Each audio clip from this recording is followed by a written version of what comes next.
Hazal Baruch and my good friend Moshe Dayan, who did a great job again, organizing, pushing, wheeling and dealing. I don't want to say the word nudging, but it's almost. But he does a great job. Also, I want to say thank you and Hazal Baruch to our Gabbai Ne'eman, David Levy, who had a baby girl yesterday. And he was able to still pull this off today.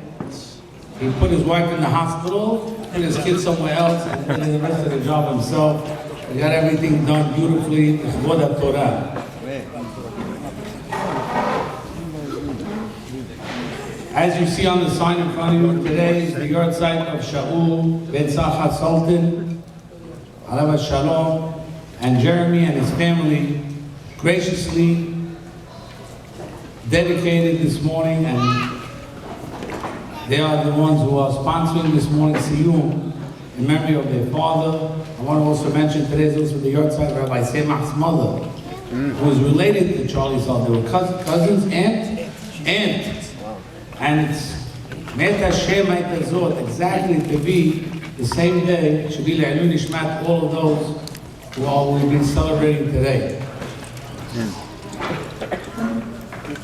The group with a few different Siyums this morning. Number one, the Daf Yomi Siyum of Masechet Shabbat, the regular cycle really ended yesterday, and many people made the Siyum yesterday, because today starts Erubin. But we left ours for today, especially for this occasion. So we're going to make a Siyum Masechet Shabbat for our group. And you have to know, our group is a very varied group. Some days we have 10, 12 guys in the room. Some days we have 3. Some days we have people calling in on the phone from Washington, from Virginia, from Maine. Where's the other place? Massachusetts.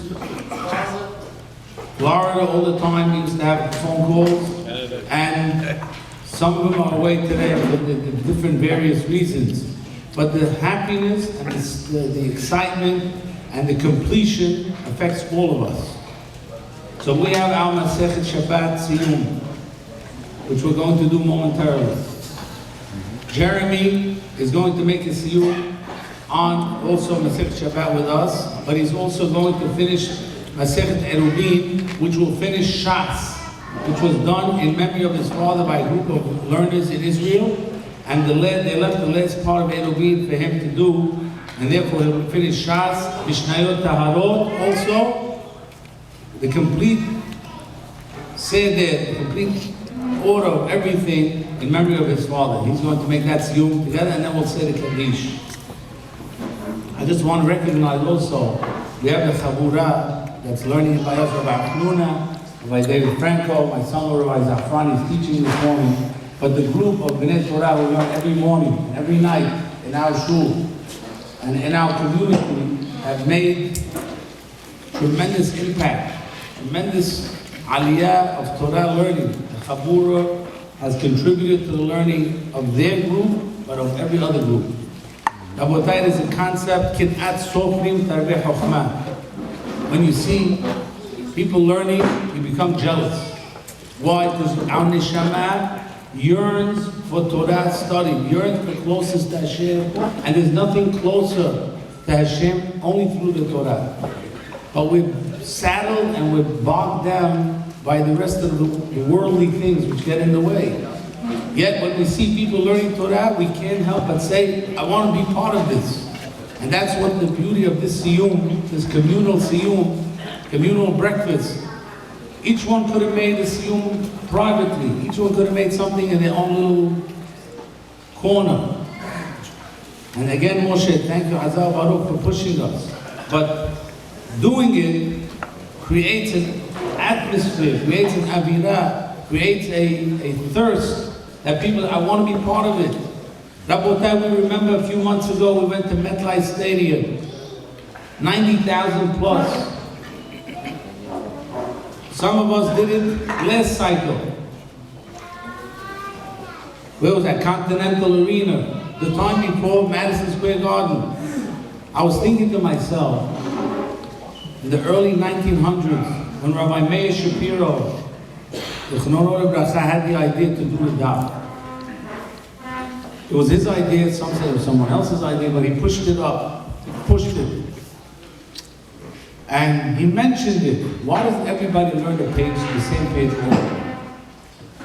The idea took root, and they all say, everyone says over the story that the reason why he had that thing was because his mother, she used to cry. One time he missed it, learning for one day, and he was imbued with his mother's love of Torah, which says you can't miss a day of Torah.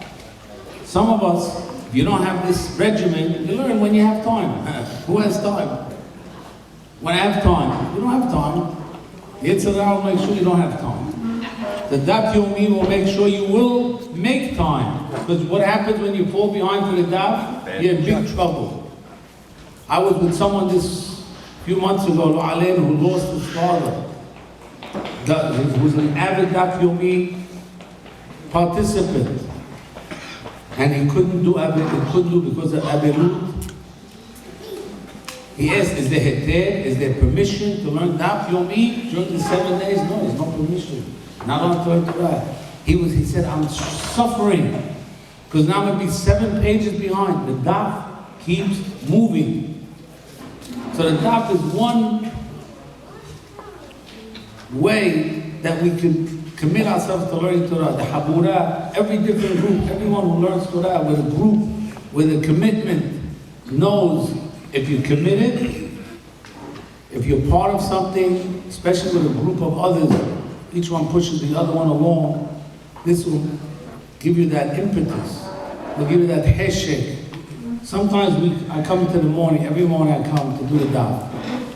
Finish praying, there's always people to talk to, there's always collectors, and then they call me from the other room, Rabbi, daf, 8 o'clock.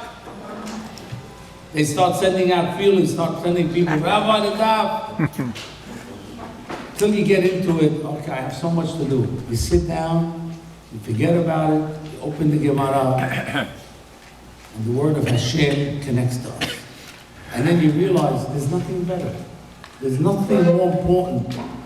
Some of the Gemarot are very hard. Some of the Gemarot seem beyond. But at the end of the day, our neshama gets filled with light and filled with love of Hashem because we become better people. It transforms us. The learning transforms the person to become a higher person. And it helps our midot. It helps our interaction with others.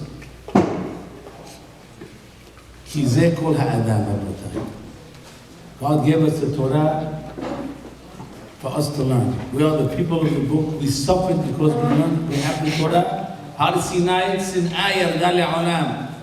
But through that Har Sinai, it made us who we are, and it will continue to be who we are until at the end of time, the world will be filled with light and understanding, and we'll be part of it. And we're proud, we're happy to use this opportunity to learn Torah and to be Mesameach Simchat Torah. Rabbi Abud, please come up. Rabbi Abud does the daf also.